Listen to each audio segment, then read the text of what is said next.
I'm Ryan Pack, And I'm Nicole Barlow. and this is Soundtrack Your Life, where we speak with guests about a soundtrack that is important to them. Today, our guest is Erin Marlowe, host of the It's a Fandom Thing podcast. Welcome, Erin. Hi, thank you so much for having me. I'm so excited to be here. So, why don't you tell our listeners about It's a Fandom Thing? It's a Fandom Thing is a podcast covering like fandom and pop culture, primarily from the female perspective, but we have other guests on as well. And we cover the gamut. We cover movies, television, we cover music as well, books, and then also just like fandom topics. Like we just did a episode talking about death of the author. So we do just everything you can imagine on there. Yeah, and you guys have also done an Oscar prediction episode. Yes, we do that every year. Yeah. I love that the other Erin watched Amelia Perez in like 1.5 speed because like they just couldn't deal with it. Yes. I was like, oh, that's a good tip. Maybe if I do That end is up a good watching it, tip. that's how I watch it. So, yeah. So awesome. And we will be on It's a Fandom Thing later this year. So we are excited about being on your podcast. Yeah, I'm excited to have you on to talk about Pretty in Pink. So that'll be fun. Yeah, we had a great time talking about that on our podcast. So yeah. But today, you are on our podcast. Today, Erin has selected the soundtrack to the 1994 Oliver Stone film Natural Born Killers. Why are we talking about Natural Born Killers today? For me, growing up, I was in high school when this movie came out. And this was like one of the essential soundtracks for I hung out with all the weirdos and geeks and the goths and the punks and everything. So for us, this was like kind of like one of our soundtracks that spoke to us, especially because Trent Reznor was so big and he of course produced it and there's a few Nine Inch Nails songs on it. So I think that was a big part of it. Leonard Cohen was actually really big, I think, for my generation as well. Even though, of course, he came out way before that, but it still felt like he had a resurgence in the 90s. Yeah, for And sure. so that's why I want to talk about it because I think, and the movie itself is so divisive, and I have so many thoughts on the movie, but I think above all, the soundtrack just holds a lot of power and emotion, and it's so many different genres of music as well. Yeah, that's a great place to start. So Trent Reznor, who now we know now as a film composer, an Oscar-winning film composer. In 1994, he was just this angry guy in a band. Yeah. I think a lot of us remember Woodstock '95 mostly by like Nine Inch Nails playing in the mud and just like slipping around stage and just. I mean, it was a amazing performance. It's an Mhm. iconic performance, but he was not known for doing Disney movies and kids animated films like the Teenage Mutant Ninja Turtles Mutant Mayhem. Yeah. Yeah, he was incredible. He was such an influential artist, though, for that time, for all the angst, all the teenage angst.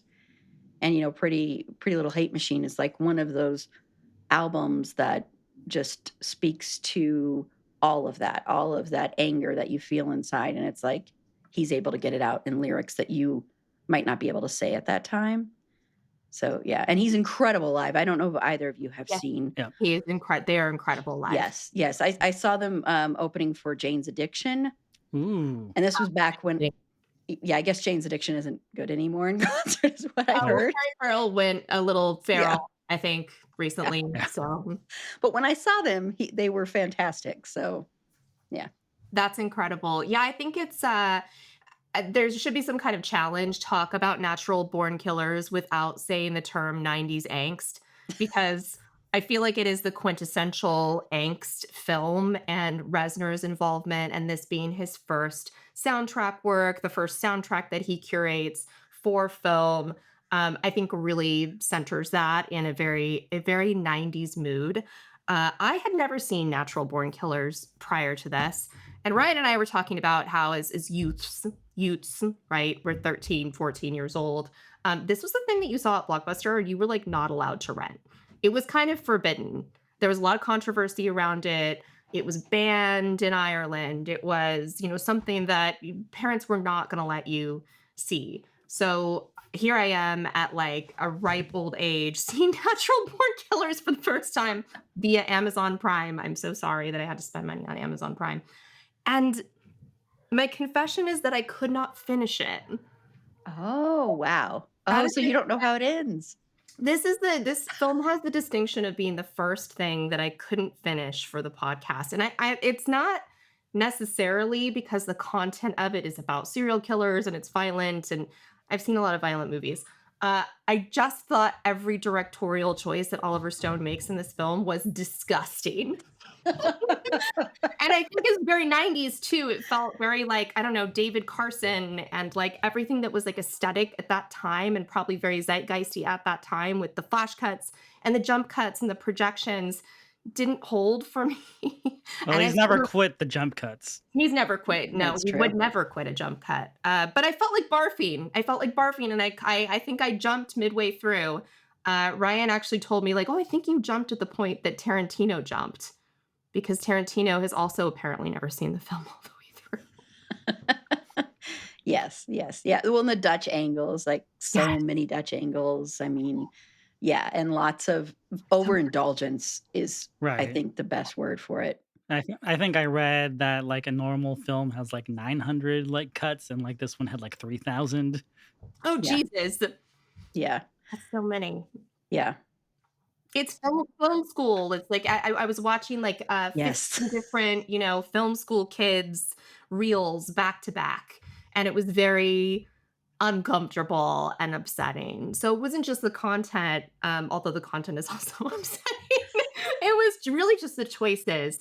But I feel like you can listen to the soundtrack to Natural Born Killers and you maybe get the film in the soundtrack more than you do in a lot of other soundtracks. It's the film like in soundtrack version, right?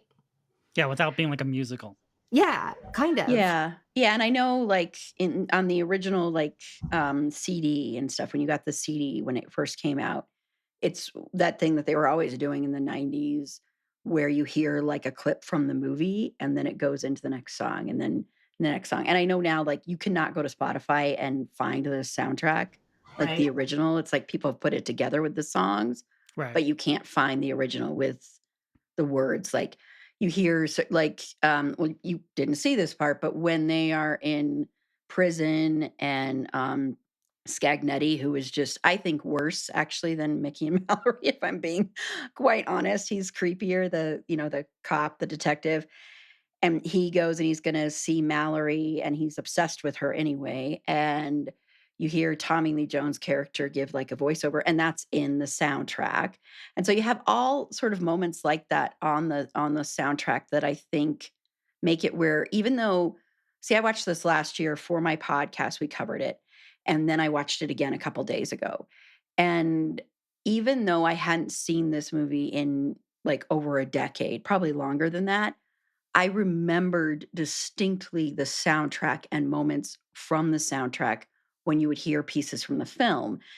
So it was like I almost didn't have to watch the film again, although it was an interesting test to see because like certain things I didn't remember correctly, but I remembered like everything from the soundtrack, like where certain songs went. Like I knew it opened with Waiting for a Miracle, and I knew that it then had all the different things with like the natural born killers with the blood coming down um, the windshield and all of that. So, but I think it's all because of the soundtrack.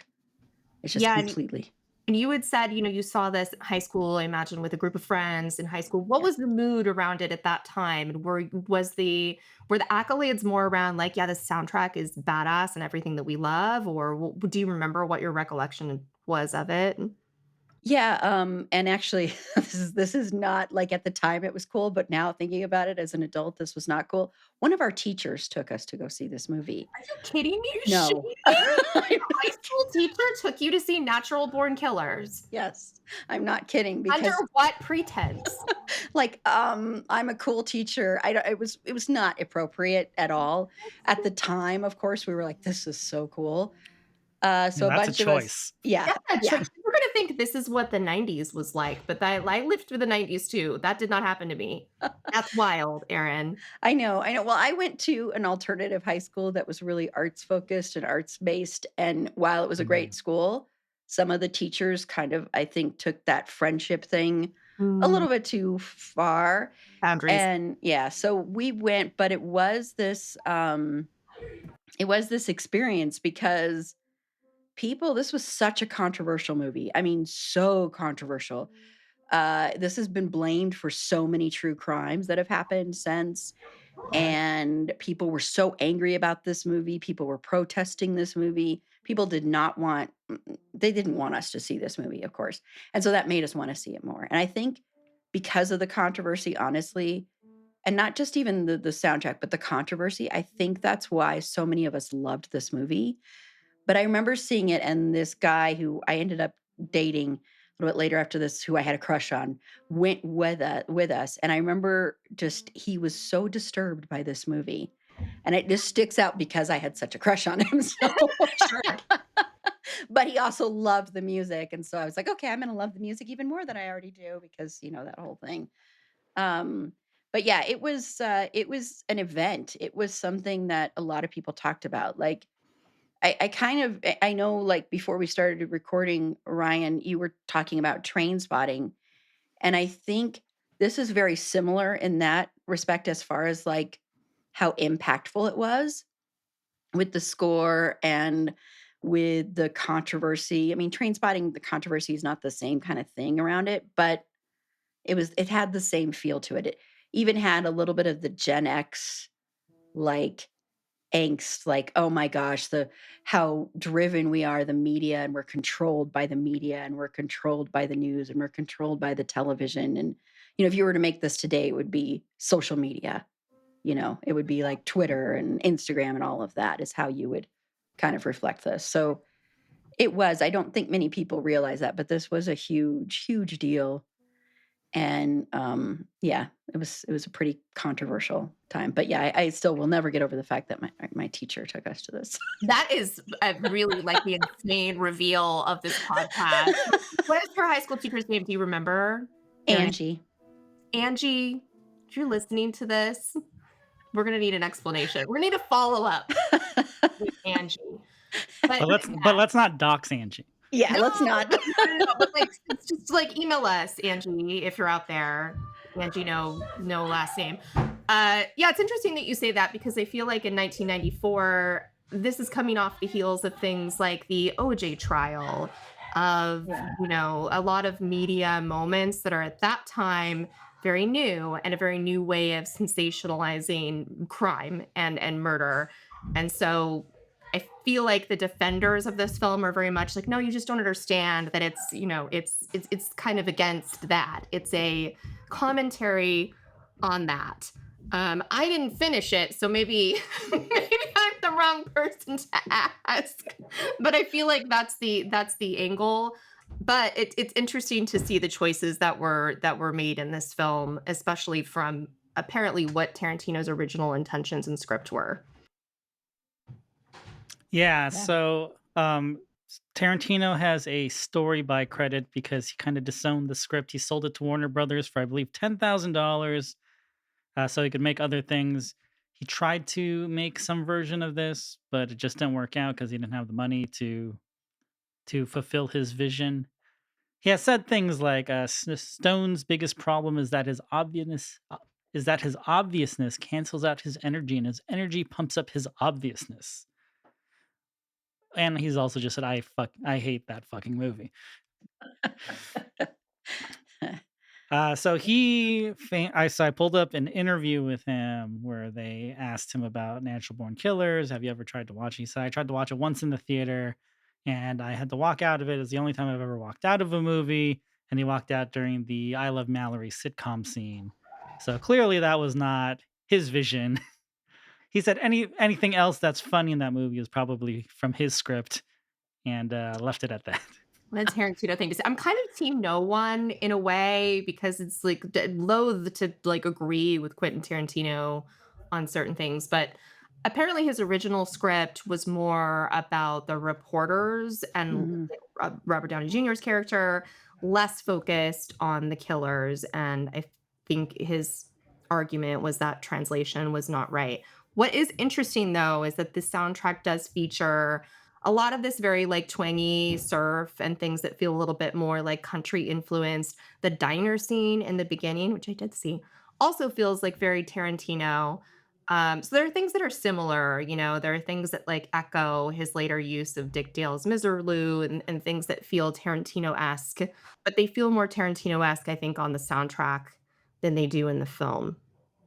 Yeah, I believe the screenplay actually had song choices in the scene descriptions because that does seem like a very Tarantino thing to do. Absolutely. And he also, to add to, the fact that it was going to be more about the reporter, it's also, I also found that he wanted it to be a film within a film. So he imagined it as being written by Trumance's Clarence Worley. Oh, that's interesting. Yeah, I don't know if I read that part because I read so much about how angry he is about this, and I understand if I had written something and they took it and paid me nothing and then turned it into something which wasn't recognizable, I'd be pissed too. Sorry, she normally doesn't bark constantly. And of course she Oh, is now. Tarantino says him and Stone So are actually good now, but he still yeah, hates the movie. Oh, they're but chill now. Okay, sure. I would be angry too. But I think it's just the fact that I don't know. I think Tarantino sometimes doesn't realize that he actually does the same exact stuff that he's criticizing Oliver Stone for. With the self, like, I don't know. I mean, Oliver Stone is problematic, very problematic, but so is Quentin Tarantino. I mean, they both are very full of themselves, I think, honestly. They both are very they hit the nail over the head kind of thing. So, yeah. And I apologize for the dog. She's normally like not bark, does not bark this much, but I think it's because somebody's at the door. Oh, And it's totally so okay. We've sh- both been there. It's she's Yeah. okay. going crazy back there. So I'll mute while I'm not talking. Back to Trent Reznor, who is the producer for the soundtrack. He's not just, contributing a couple Nine Inch Nail songs. He's kind of curating this whole thing. He is so perfect for this specific movie because he is also obsessed with serial killers. Famously, the studio that he built for the Nine Inch Nails EP Broken and for the Downward Spiral, that is at 10050 Cielo Drive in Los Angeles, California, aka the site of the murder of actress Sharon Tate. He built the studio there, so you know it kind of makes sense that you would have a guy who is obsessed with serial killers soundtracking a movie called Natural Born Killers. Right, and it Yeah. is very Trent, and it's specifically very Trent 1994. I also read that Trent watched this movie, the final cut of this movie, 50 times in order to get the mood right, in order to curate this in a way that echoed the sort of channel flipping that you get in the movie, this sort of frenetic pacing, this, psychotic editing style, the way that the different clips and the songs sort of flow into one another. Watching this movie 50 times feels unfathomable to me, but if there's somebody that could do it, it would be Trent Reznor, 1994, who I think has expressed some sort of weirdness and regret around the whole Sharon Tate obsession and how he kind of like regrets being in that headspace. But again, it's 1994. This is like the edgiest thing that you can be, right? It's very of its time. And the way that he curates this soundtrack is he does a better, in my mind, I think a more admirable job with the soundtrack than maybe the movie does with its source material. It is better soundtracked than it is directed. It is completely a Yeah. standalone item, this soundtrack that you can listen to and be very entertained by. I don't think there's like when I was rewatching it 2 days ago, I don't think there's like really a moment of complete silence in this movie. There just isn't. There's like always it reminds me very much of like I don't know what because they're totally different things, but this just hit me of like the WB shows, like like One Tree Hill or something like that, where it was like never a moment without music. Oh, And sure. that's the way this is, and I Yeah. think it's because the music is overcompensating for the Mm. fact that, there's not really much here. Yes, they're trying to say something, they're trying to make a point, and I understand the point because you're hit over the head with it over and over again, Yes. so it's hard not to get the point, but there you have to be a little bit more subtle, I think, for this to have worked better, and there are some things that bother me with the whole Mickey and Mallory relationship and storyline, but I think both Juliette Lewis and Woody Harrelson are fantastic, though. Oh, That's the wonderfully thing. They are cast, so good. wonderfully cast. So good. What a great cast. I mean, what a great cast at, like, the peak of their power as well, and, I think that's also what's frustrating about it for me is that you wish what they were doing was in line with how much they're capable of as actors, because they really do inhabit these roles, and they're so compelling. Juliette Lewis is completely captivating in this film, and I Mhm. feel like maybe if it was her film or her vehicle somehow, I maybe I would have hung in there, but, yeah. Let's talk a little bit about Leonard Cohen. You mentioned Leonard Cohen, Erin, and what is your relationship to Leonard Cohen as an artist? 'Cause he's one of my faves, Canadian icon. We love Leonard. Yeah, I was listening to Leonard Cohen in, like, middle school as well, and then I remember, the 1990 movie, Pump Up the Volume, which, of course, famously opens with a Leonard Cohen song as well, and that talk about a classic soundtrack as well, and that, I think, was also one of my exposures to Leonard Cohen was the movie Pump Up the Volume because I was obsessed, like many people were my age, with Christian Slater, Mhm. and so I saw that movie, of course, right away, which I think that movie holds up extremely well, Yeah. and, that kind of introduced me to Leonard Cohen, but also I grew up with parents that loved music and exposed me to all kinds of music, including Leonard Cohen, and Leonard Cohen was one that my dad really loved, and my dad had, like, a wall like, his walls in his bedroom were just, just ceiling I mean, floor to ceiling of, like, records and tapes and CDs and reel to reels and of every genre of music you could imagine. So I already knew who Leonard Cohen was, but I think really his poetry, and I was loved poetry. I wrote poetry, was so beautiful and kind of just was, like, touching, like the song Anthem, that's also it's not credited on the soundtrack, like, when you look up the soundtrack, you don't see that, but it's in the movie. Mhm. You do hear it in Natural Born Killers, and that song and, just, like, there's so much hope and loneliness, but there's also this hope to everything, and his voice is, like, he was just amazing, like, his voice is like this soothing, Mhm. warm blanket in a way that also just makes you think, he's just beautiful, like, it's just his lyrics are so beautiful and so full of heart and soul, and he was just such an incredible, incredible artist, and I really fell in love with him in middle school and then high school, and it was mainly because not just my parents, but because movies introducing me to him. Yeah, that's one of the things that I love most about doing this podcast is talking to people about how they found their favorite artist. Because so often we find that it is through a soundtrack, it is through something commercial that finds you at a really pivotal time in your youth. Pump Up the Volume, of course, starts with Leonard Cohen's song Everybody Knows. And I'm sure that your experience is similar to a lot of people of that same time frame, right? Where it just catches. You know Mhm, somebody exists, but there's something that catches and that gets you interested. In Natural Born Killers, there are 3 Leonard Cohen songs. They're sort of like this triptych in the film. You mentioned Anthem. There's also The Future and Waiting for a Miracle, for the Miracle, which opens the film. They're mhm, all pulled from his 1992 album, The Future. I feel like some of his later work it does have this kind of like almost disquieting effect because his voice is craggier.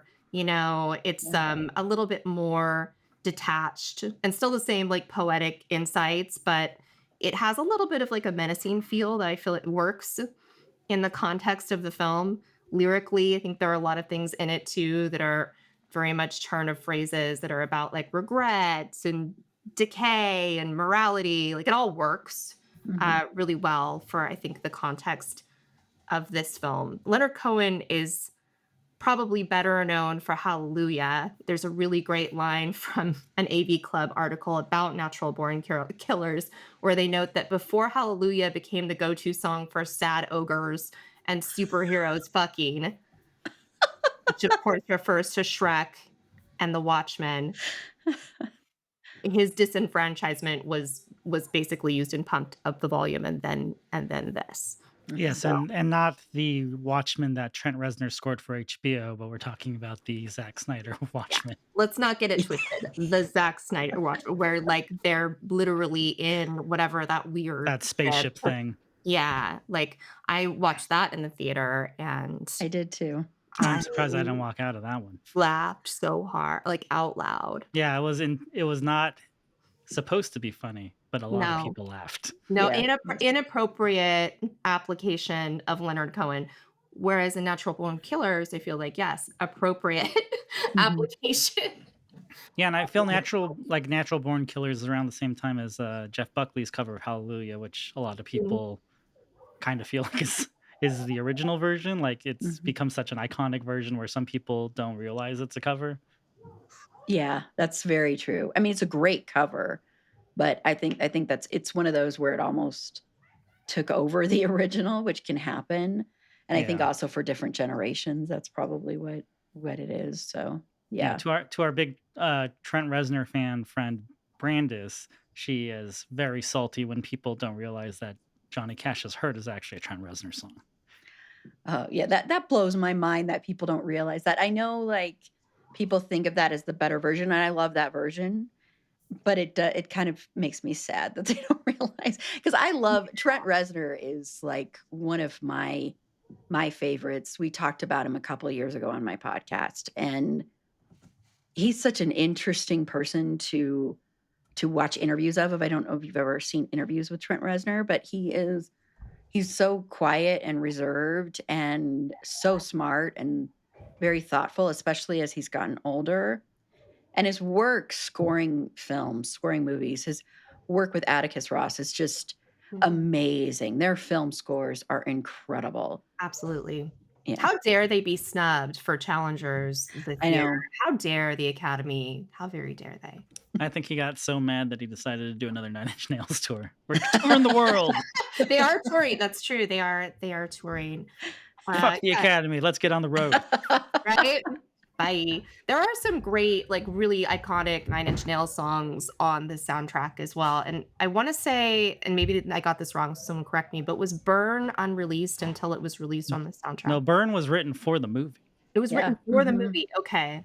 and that is a banger of a song. It's such a It great is. It's right? so good. Exactly, it's such a great song. I just It's wanna say so that good. every Nine Inch Nails, like, '90s soundtrack song is amazing, like The Yeah, Perfect Drug for Lost Highway, Oh, yeah. Mhm.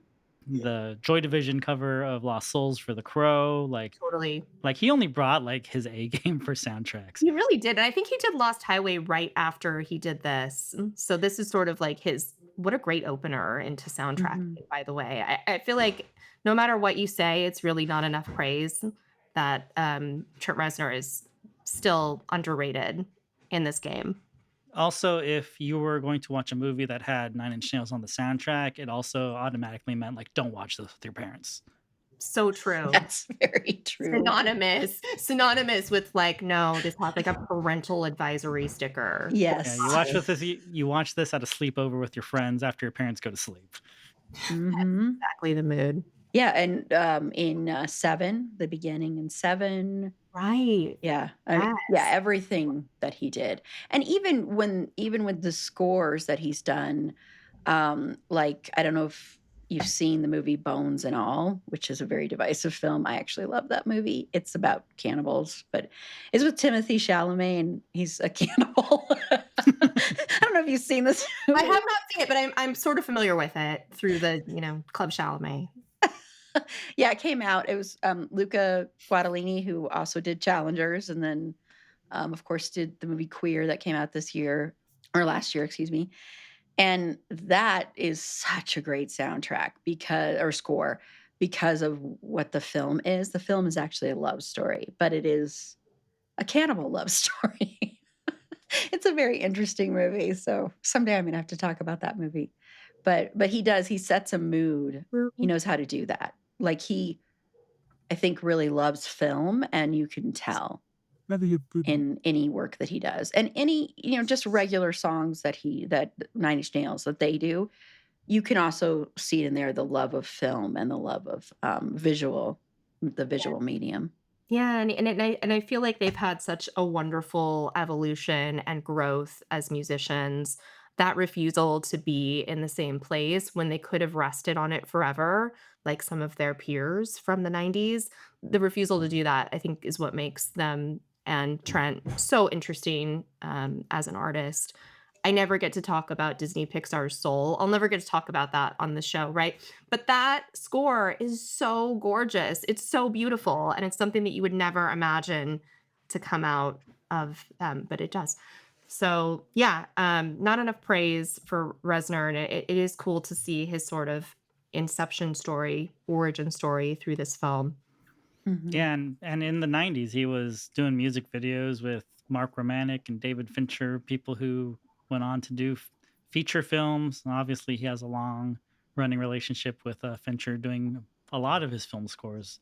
Uh, I mean, Yeah. at least as of 2010, it was Yeah, things that were, like, they go very hand in not hand. commercial at the time that now have become almost mainstays or become extremely respected.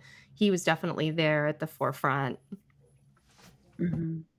There's a great I can't remember the name of it now. It's on Netflix, and you can watch it. It's like, artists talking about songs, and he A talks Song about Exploder. hurt.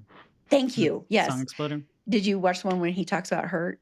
I've not seen that episode, but It's so good. It's so, so good. I don't think he really realizes how talented he is and how good he is and how much of an impact he has had. I don't think he gives himself enough credit.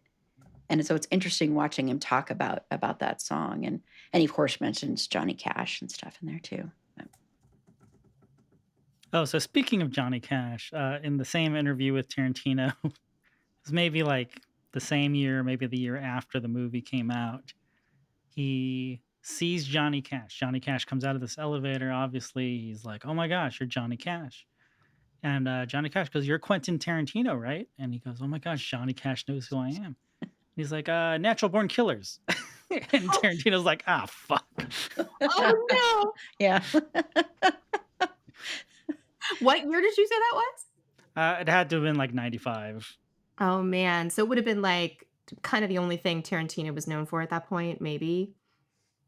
I was debating it in my mind. Reservoir Dogs would have been out. Reservoir He Dogs would would have have done been. Reservoir Dogs, and Pulp Fiction may have just come out where, Yeah. And True Romance was before that, wasn't it? Because he did the screenplay for that one. yeah, but I don't Um, think people like knew it's like, "Oh, it's Tarantino, the that's true. screenplay writer." Yeah, And he that's was true. like, "Oh yeah, me and June love Natural Born Killers." That's just so interesting to think about Johnny Cash and June watching this Really I movie. know. interesting. I think Johnny Cash did a lot of, like, speed, and I can kinda see him being like, "I remember that. Yeah, that is how it happened. Yeah, I've done I've mushrooms also in the been on desert a" too. Yeah, I was like, "I've also been on a shroom trip in the desert with That's some true. Native Americans." That's true. So, Robert Downey Jr. has an Australian accent in this film, and an accent that he would not bring back until Tropic Thunder as Kirk Lazarus. I love that, Ryan. I love that connection. I come up with weird connections sometimes. Love that line. Robert Downey Jr. went to work, like he shadowed like some Australian kind of news reporter that did similar sort of work. And then that's why he was like, "Hey, Oliver, can I do an Australian accent? I've been following this Australian guy around." And that's how that happened. Yeah. And Oliver Stone just said, "Sure, that makes sense for my, like, Americana sorta movie. Yeah, they know what the fuck not. Go ahead." Well, yeah, and he let Rodney Dangerfield improv a lot of his lines. Yeah, and Rodney Dangerfield was very, like, he didn't understand why Oliver Stone would make that scene and talking about somebody who is abusing their children, sexually abusing, and make it into a sitcom, and he was very uncomfortable with that. He was actually really uncomfortable with that. And that's why I think it's interesting having him improv all the lines, because I don't know if that helped him with him being uncomfortable now, because he went and he's like so, oh my gosh, so gross It is and so great. The food that is constantly on the edge of his lip and just the grotesque nature of the entire thing, like, I yeah. get it, right? It's like you said, Erin, it's like, we get it. And this bit with the sitcom goes on for what feels like forever, and the fact that Rodney Dangerfield is in it in his only dramatic role, apparently, I can see why he didn't wanna go back to dramatic roles after this. He's in it. The neighbor from Small Wonder is in it, if anybody remembers that. Oh my She's gosh. literally from sitcoms, and so Yeah. they take this literal sitcom, mom character, like, "Oh, that has a nice Midwestern accent," and that's really bad, I'm sorry, Ryan. Never held a casserole in my life. Mm. It's very disturbing, it's very upsetting. I almost bailed out after that. It's no WandaVision. It's bad. Yes. Yeah, it's very disturbing. Yeah, that's one of the hardest, and it's also gross when Woody Harrelson's character Mickey, when he walks in and he's carrying that big thing of meat, and the meat just keeps Yes, falling out of the bag onto the yes. floor. That's even gross to me, It's but so yeah. much. So much. I love Oliver Stone's reaction to, like, someone asked him like, "Oh, Woody Harrelson, like he was mostly a comedic actor at this point. It's basically White Men Can't Jump and Cheers. Mhm. It was kind of a risk to cast him." And he was like, "I don't know. He seemed pretty white trash." Yeah, and I think he also said, like, he looks like Nailed a it. a murderer, like, he's got a murderous something killer vibe to him, look to him. Well, even without having seen this movie in my youth, right? Like, I spent a lot of time being uncomfortable with Woody Harrelson. He makes me uncomfortable, I think strictly on the basis of his character in this movie, and with, like, the shaved head and shit, like, he's And the terrifying. red eyes. He's scary. Yeah, he is scary. He is pretty scary in this.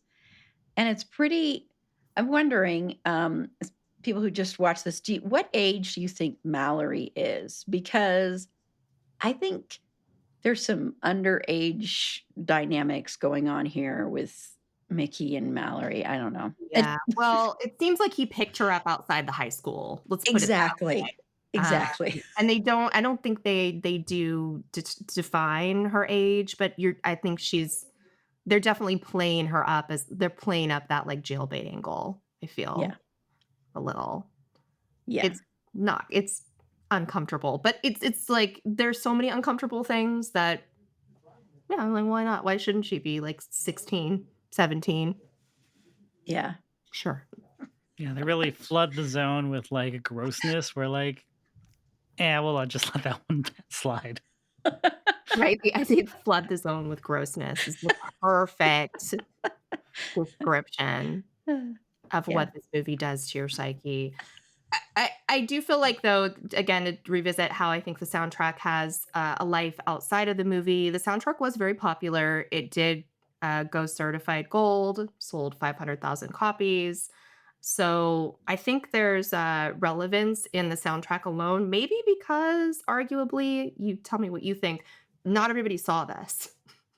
So maybe if you were like 15, you were into this music, but nobody was going to let you see this film. Yeah. I think that's accurate. Yeah. I think a lot of people were more into the soundtrack than they were the movie. They would say they were into the movie, but it was more the soundtrack that they were into. Yeah, and I mean, it also like other artists like Cowboy Junkies and Jane's Addiction, and even Bob Dylan, and all these other artists on there. And so I think it was the soundtrack above the movie for And that sure. that Cowboy Junkies cover of Sweet Jane by the Velvet Underground, it was very It popular at was. the time. I'm sure that was college radio's go-to for quite a while. I remember hearing it incessantly, so I know that that took on a life of its own. Yeah, and I remember listening to it on the radio, and I think at some point, like, they started splicing in dialogue from the movie. How interesting. Yeah, that doesn't surprise me. I don't remember that, but that doesn't surprise me. So, yeah, I think they did on the soundtrack, but yeah, Oh, maybe they're playing maybe they were first given the single version, and then that might be. because it was so beloved that they're like, "Oh, let's just play the soundtrack version with the dialogue from the movie since everyone seems to love the movie." Yeah. If I'm not misremembering, Absolutely. our, previous guest, friend of the show, Jim, I believe his cousin is in the Cowboy Junkies, or at least is in the touring band. Oh, Hmm. that's cool. Are we like 1 degree from the Cowboy Junkies? I just wanted to bring that up. I'm sure Jim listens to the show. He probably will, chime in, but I Confirm believe or that's correct. deny, Jim.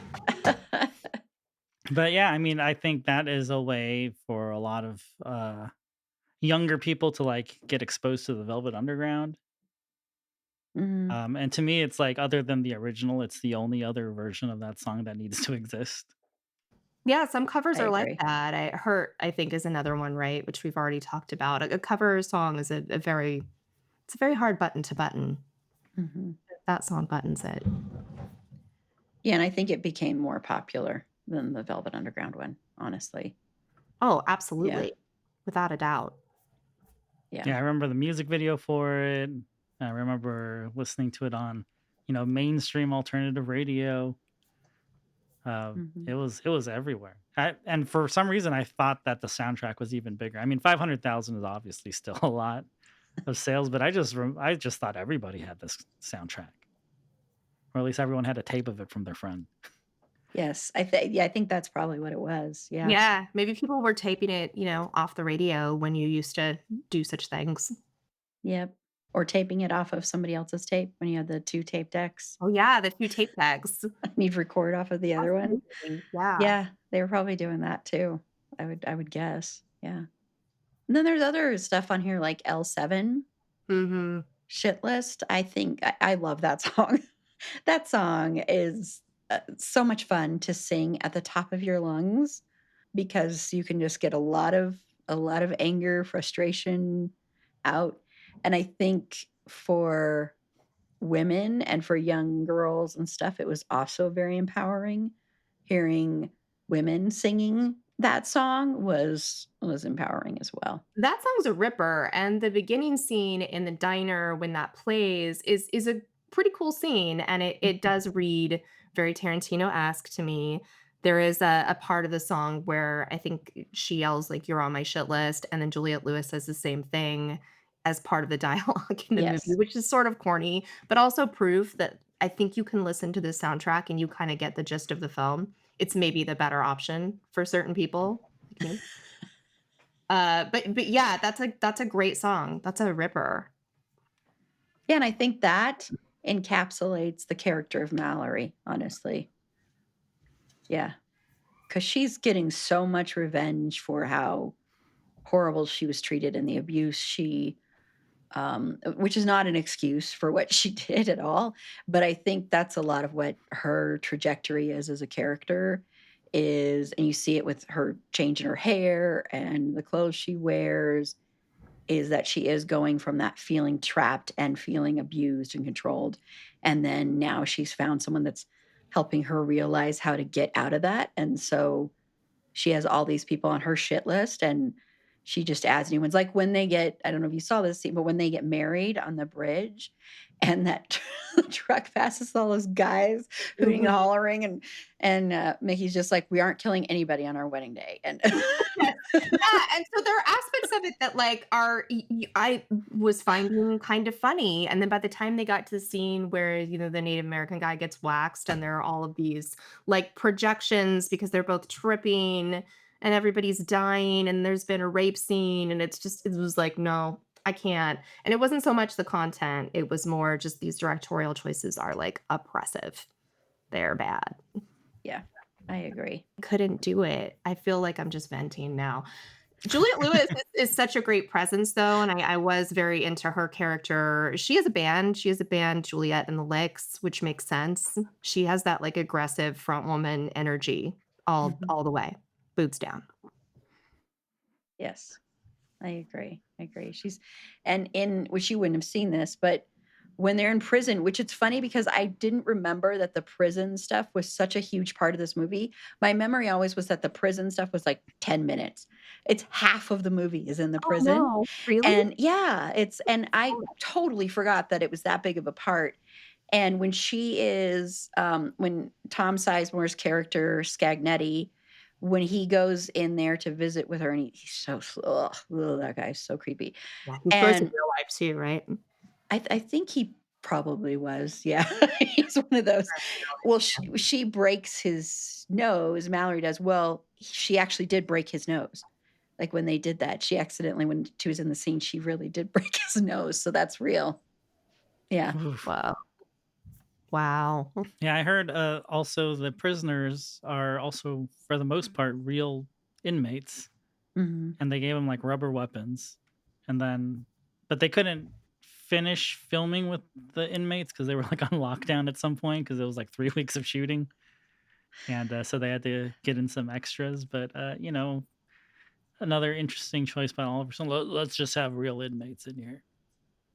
Yeah. It fits Oliver Stone. So I mean, it's hard to be like, can you can you move these criminals that's so we true. can shoot this movie? True. A little to the left. Yeah, Or just build just a just whole put them all in prison. solitaire. Yeah. Oh gosh.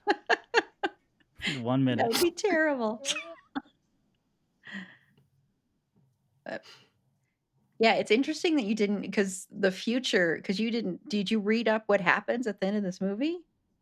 So I feel so bad inviting you on this podcast, Erin, and you're so lovely. And here I am with zero preparation about the back half of the movie that we're discussing because I was literally so out. I don't think I've ever been so out. And you mentioned Trainspotting earlier. Trainspotting is one of my favorite films. I've seen every Tarantino. I'm not, really upset by gore and violence. It was really just, I could not fathom why anything was happening, and I didn't wanna know.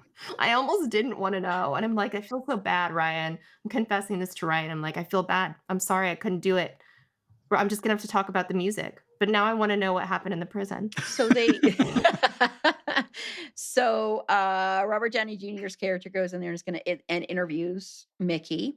And Mickey, and while this is all happening, like the prisoners have been riled up, and because of the fact that Mickey and Mallory are there. And so a riot starts to happen. A riot happens, and then Mickey takes advantage of this. He tells a joke with all the prison guards, and then also the people shooting the footage. This basically, to me, was like uh, a current affair and like Inside Edition, all those ones back then. And he's telling a joke, and then he distracts someone by throwing a donut at one of the prison guards, and then he takes a gun and starts killing the prison guards. He takes Robert Downey Jr.'s character hostage, another person hostage, a couple people, and they go through the prison, and then Robert Downey Jr.'s character kills somebody, and then he's like, "Oh, yay, I'm all doing this." He was so sleazy. And and Mickey's like, "No, I don't want you to kill anybody else," or something like that.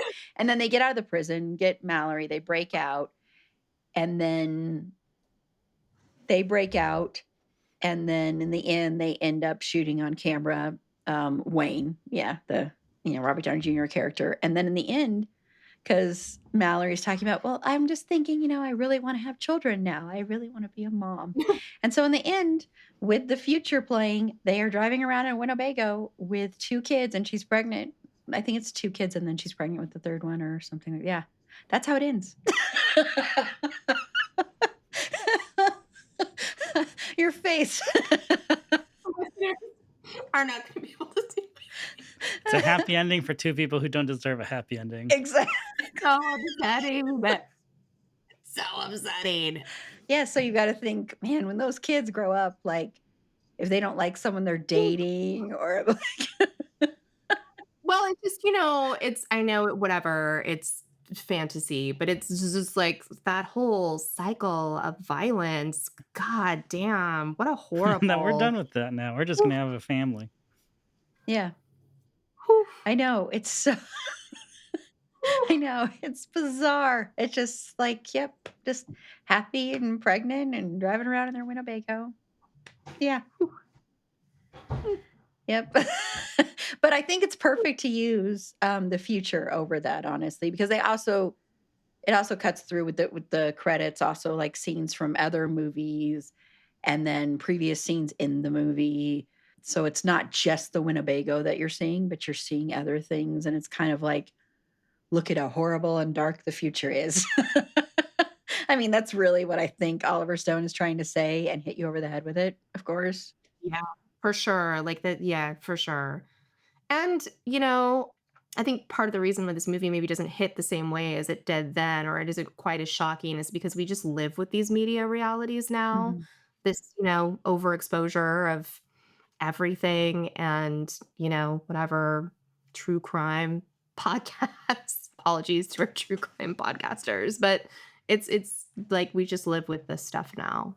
So it feels like making a message out of it. Watching it today is so weird.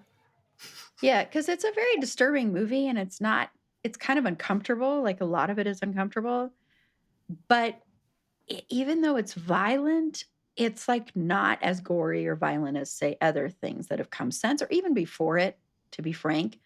I think it's just one of those that because the subject matter and because it's Oliver Stone and because all the hype around it, that people made it out to be more than it really is. Even the director's cut, which is just 2 additional minutes, really, doesn't it's more like there's more to, like, an assault scene also, Mm. which I'm like, "Oh, yay, we get to see more of this."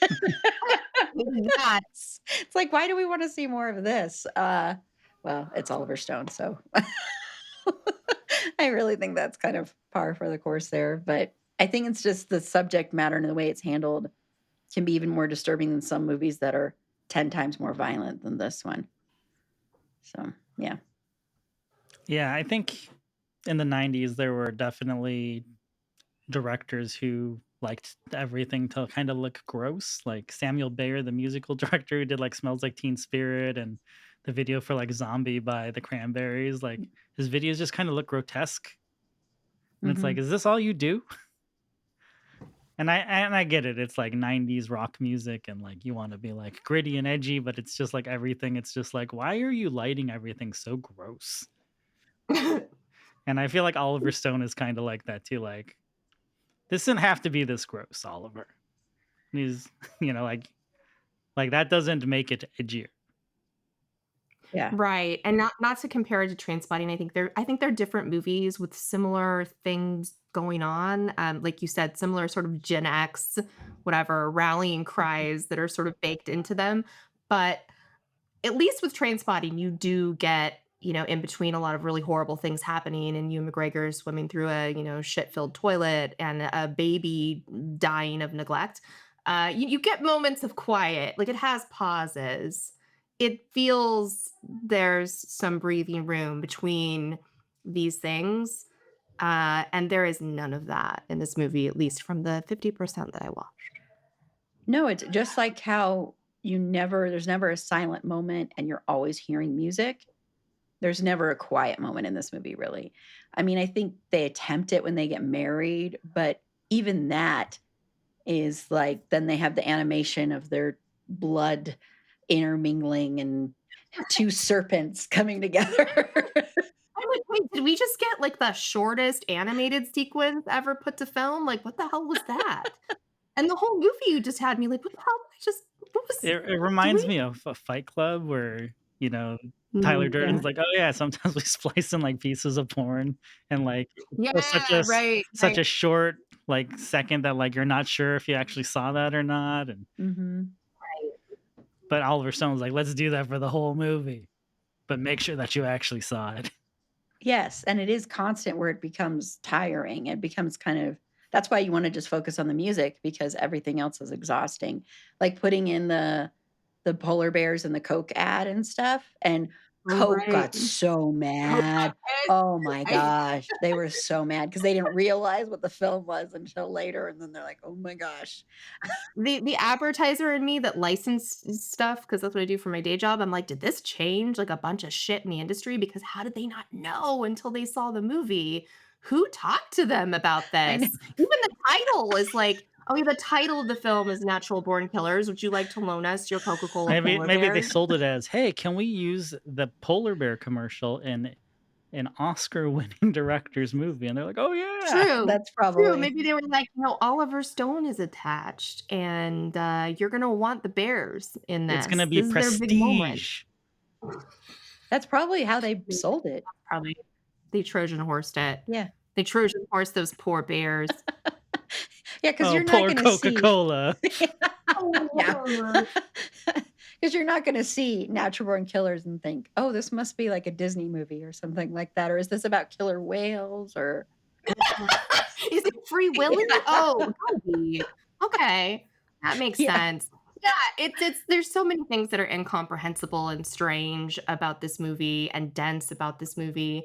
The soundtrack is also quite long, and I'm sure if you had all the songs included, it would be that much longer. But a musical experience, I feel like works differently than the film experience does. So I'm okay with that. That feels just like you're expanding a thought musically, and that feels kind of fun. But the movie just maybe does not. And it could have been so much longer. I think at one point I read Trent had like 70 songs picked out, and they had to like whittle as you do. Yeah. Well, when you look at Spotify, when people have put together the playlists, there's a lot of songs that aren't listed on the official soundtrack, so people have put in the ones that weren't on there. So it's long. When you're listening to it on Spotify, it's a lot more, of songs that weren't necessarily featured on the soundtrack, so And as a trivia note, I read that Trent wanted a Snoop Dogg song for the soundtrack, but Interscope said no because he's on trial for murder and putting a song on a Natural Born Killers soundtrack might not be the best Oh, placement for his music no. right now. Oh, no, they said this is doing the tour. They were like, "No." This may sway That the would make jury. amazing. that's funny. Again, like, that 1994 is a really different time for a lot of things and people because now Snoop is like the Olympics Yeah, and commentator he's like Yeah, hanging out with on Martha Stewart, NBC. but I like know. not in jail. Yeah, Yeah, it was a different universe very different. Yeah, he was doing a culturally. murder was the case that they gave me in 1994. Yeah, I can see why they might be like, we don't want him on this soundtrack when it has the word killers And in now it." your mom is just like, "Snoop Dogg so cute." Yeah. Yeah. Him and Martha, they're like BFFs. I bet they use those lighters for their candles. He's helping her bake some special brownies. I wonder what the special ingredient is. I bet it's a little bit of time. Yeah, amazing, amazing arcs for like, I feel like you survived the 90s as an artist or a cultural figure a couple of different ways. And one is by just constantly doing the same thing that you were doing, a la Jane's Addiction, even though they've imploded Yeah. a little bit. Again. Or you have to reinvent yourself. Yeah, I don't A lot. yeah, Perry Farrell is oh my gosh. Because seeing those clips of him on stage and by the way, I love Ted just admitted I love the song that's used in this. But watching him on stage now when he's like just like having this meltdown and he sounds terrible and I'm like, when I saw him, he sounded so good. He was so amazing.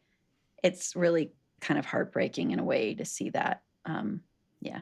And him Yeah, it's tough to see your icons get up there in years and sometimes craziness. yeah. Oh yeah, so I guess back to the Snoop Dogg thing. I guess that's why the Dog Pound is on there. Because one, they can get Snoop Dogg, and then two, Ice Cube's Natural Born Killers, which, obviously would be a very on the nose selection for the soundtrack. That was on the Murder Was the Case soundtrack, which is also why Snoop Dogg couldn't be on the soundtrack. So that's why. So a lot of bad legal timing from Snoop Dogg changed the rap choice of the soundtrack. Too much heat. Too much heat, too much real life Yeah. is too real for the soundtrack. And the one that's also not listed on here that's one of my favorite songs is, Ghost Town by The Specials, which Oh, Mm. yeah, that's a great song. Yep. I love that It's song. so I love good. the specials. They're great in concert too. Yeah, that was a really, really interesting experience. But yeah, that song is, I think, an underrated classic, honestly. I don't think too many people they're underrated anyway, the specials. They are consistently underrated. Mhm. It's also good to know that this is all curated by Trent Reznor, so you kind of feel like you're in, his record bin a little bit with some of these Well, that's why you get things. lard on here. Right, exactly. But there are elements like that where you're just kinda like, "Oh, cool," you know? Yeah, If you're a fan of Nine Inch Nails as well, it's, like, something very, cool to be like, "Oh, Trent picked that yeah. out." Patsy Yeah, I'm Cline. surprised there's no Gary Newman on here. Yeah, that's true. Probably just didn't fit. Wasn't the vibe. But Jello Biafra and Al Jorgensen did fit the vibe. 'Cause why Al Jorgensen had such a weird, like late '80s sort of career where it's like, "Oh, I'm just gonna do this project to Jello Biafra, and then I'm gonna do it with Ian MacKaye." Someone asked I saw Ian MacKaye speak once, and they said, you did that Palehead project with Al Jorgensen. What's the name what's with the name Palehead?" And he was just like, "I just thought it'd be funny to have, like, a guy who just had a pail on his head." And I think everyone was like, "Wait, that's it?" it's not deeper than that? Like, Alright. speaking of, like, people who are, like, usually, like, extremely articulate all the time, like, Ian MacKaye is one of those people where, "Oh, I didn't invent straight edge, but if people, like, bug me about it in the press, I will speak on the subject." And then yeah, then it's like, "Oh, Palehead." He's like, "Oh, yeah, just it's a guy with a pail on his head." Well, I mean, whatever. Even our punk rock elders sometimes need a break I maybe. I just wanna guess be like silly little guy. I guess so. Wanna be a silly little goose today. That's true. I also love the Peter Gabriel one on here, the Taboo one, which is just music basically. I love that. Like, it's very, it's a lot darker for Peter Gabriel, I think. It's no Sledgehammer. No, that's for sure. Sledgehammer would have been an interesting choice in this movie. Again, this is my childhood speaking, but I always felt like there was kinda something dark going on with Peter Gabriel. Yeah, yeah, if you actually Kinda dark side. yeah, if you listen to the lyrics and, like, how Stranger Things used, his version of Heroes. Oh, too true. Yeah, Yeah. there is something about him and about some of his lyrics, if you really, really listen to him, that you can see Kind of that. a Tears for Fears thing where it's, like, on the surface, Yeah, it's not dark, but there's a little bit lingering somewhere on the yeah, edge. definitely.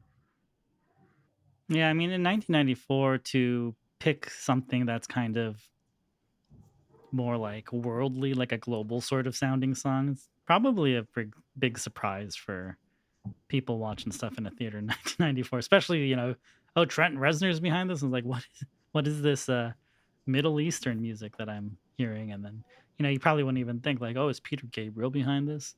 Mhm. Yeah, I think that's true. I think that was true for a lot of the songs in here because you have ones that are typical. You're gonna expect L7, you're gonna expect Jane's Addiction, but you're not gonna expect that, and you're not gonna expect some of I mean, I guess the classical some of that you will, but, like, Patsy Cline and other things like that, you might not expect as well to be on there, but I Mhm. think like has been mentioned, it fits so much with the movie because the movie, the tonal shifts and how it's supposed to be like, showing like typical happiness of the music amongst like this horrible stuff going on at the same time. So it kind of fits with what they're trying to do.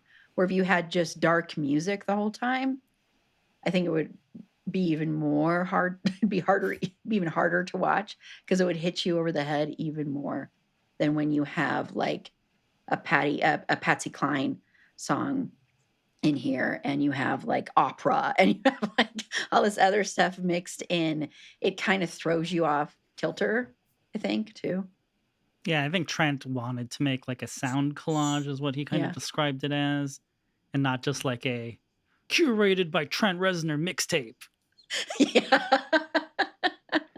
Yeah. But, kudos to him because I think he's always been very smart and savvy as an artist, and express that initial discomfort of like, I don't want my songs just applied to a film. I don't want them to be tacked on. I don't want anything to feel like an afterthought.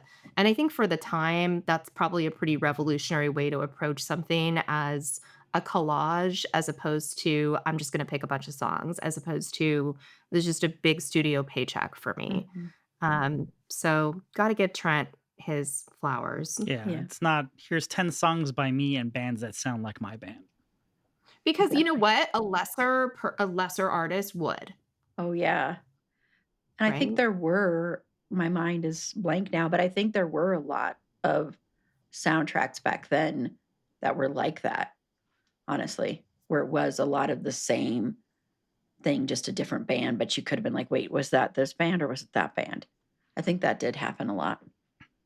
Yeah, and I think a lot of the kind of like studio affiliated labels in the 90s were particularly bad about that because at this time CDs were still selling. So it was still a really big deal to have a bunch of in-house artists on your music label Mhm.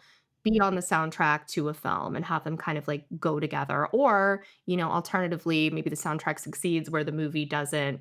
It's a cross promotional thing, and it was very commercial. There was a whole commercial enterprise around that, particularly in the 90s. Right. But it's nice to this is like a nice artifact because I think it exists a little bit outside of that system, and there are some really radical choices and approaches here that you don't see a lot in this era. Yeah, that's a good point. Very true. Yeah, I mean, we've interviewed 90s musicians where I was like, "Hey, you have a song on this soundtrack? I don't remember where it was in the movie." And he was like, "Oh, the label probably just like made some deal and just threw it on there."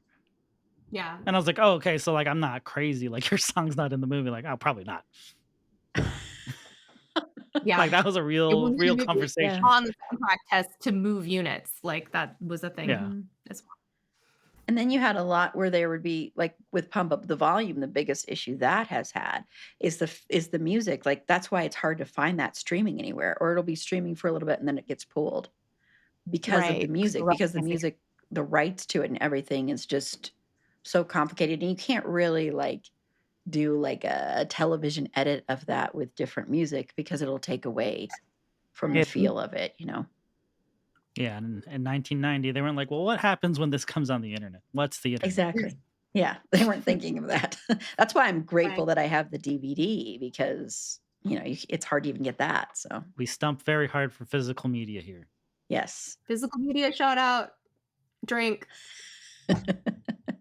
Also, sponsors, if you want sponsors, physical media sponsors, let us know. Do you make something physical? Is it media?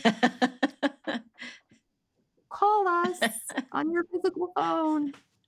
I guess we'll end with this question. So, when I was in college, I felt like the natural born killers for like people who were entering college in like the year 2000 was like Boondock Saints. Correct. Is that Yeah, correct? For our age group, yes. that's a wow, that's an I wouldn't have thought of that until you said that. Boondock Saints was Yeah, huge. that was such a big deal movie. It was huge, and yet it was also just kind of unique and, like, not everybody knew about it, and it kind of felt like a special secret in a way. Yeah, wow, I didn't even think of that, but you're right. You're right. That's true. I, I would have and I don't never think I even met a ever single person who had seen it in theaters. Boondock Saints. Yeah, like I don't think anybody had seen it in theaters. Everyone just in college all was like, "Here's your dorm key and here's your copy of Boondock Saints on DVD." By the way, I just went to Google the Boondock Saints soundtrack and I queued up like a really aggressive bagpipe. Yeah, definitely not as good of a soundtrack. No big deal. No. No big deal. No, but it's a great movie, but I know what you're saying. Yeah, I would have never thought of that, but that's true. Yeah. Wow. I've gotta rewatch that movie. I haven't watched that movie in forever, but yeah. Wow. Yeah, I probably haven't watched it since college, but Same. because when they're like, "Okay, you're graduating, like here's your diploma, give us back our copy of Boondock Saints."